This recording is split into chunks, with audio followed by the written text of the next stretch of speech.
this is a little bit of a special interest. So depending on what it is. Oh, well, it doesn't actually depend. Well, it kind of does. Okay, we'll get into it. Right, so originally then, I was using the Insta360. This is the One RS Twin Edition. So you change the little lens. It's a little modular camera. So I was using that.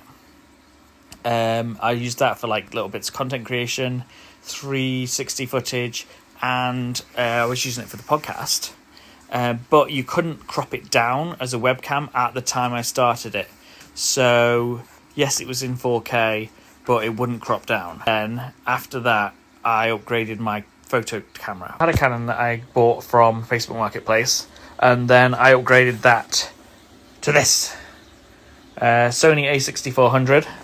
I could use on the computer and turn it into a webcam, but I could adjust it so there's f-stops and, you know, blur, a bokeh kind of thing. So that made some of my podcasts look really good. Obviously, primary use is when I go out and take photos.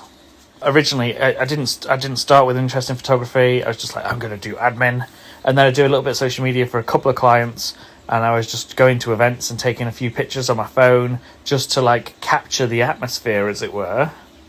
And then someone was like, oh, you know, you should get a camera because it won't take up your phone memory and you can make better pictures, blah, blah, blah, blah. It kind of went from there. Photography and vlogs, all that kind of stuff, and the podcast all stemmed from me taking a few photos at a few local events for one of my clients.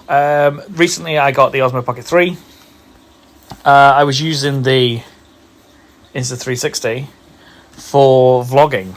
And what I found was that I think the microphone on the Insta360 isn't very good, so I was having to plug in external mics. If you want to start talking about external mics, I'll go and get those too. No, I'm joking. We'll do that another time. Yeah?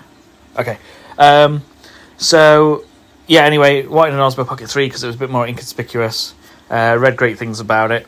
And actually, the time that I really, really wanted one, I kept watching videos on it. I was like, oh, should I get one of those or should I get a Sony ZV-E10? And then we went to Abbotsbury Subtropical Gardens to do some videos and photos for their Illuminate event. And my friend Kev was there with his Sony a6700 and his DJI gimbal.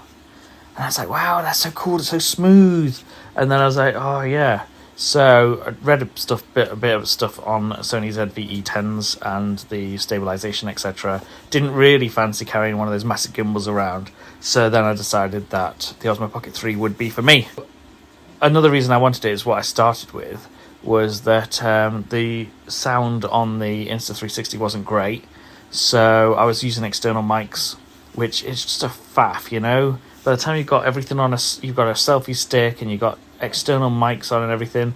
So the Osmo Pocket 3, although it's good, the sound without an external mic, though it is better with them, but it was easier. Alright, I'll leave you be on that for now. If you want to know more about the Osmo Pocket 3, then let me know. We can chat. I'll tell you my experiences with it so far. Right, that's it for now on that camera question.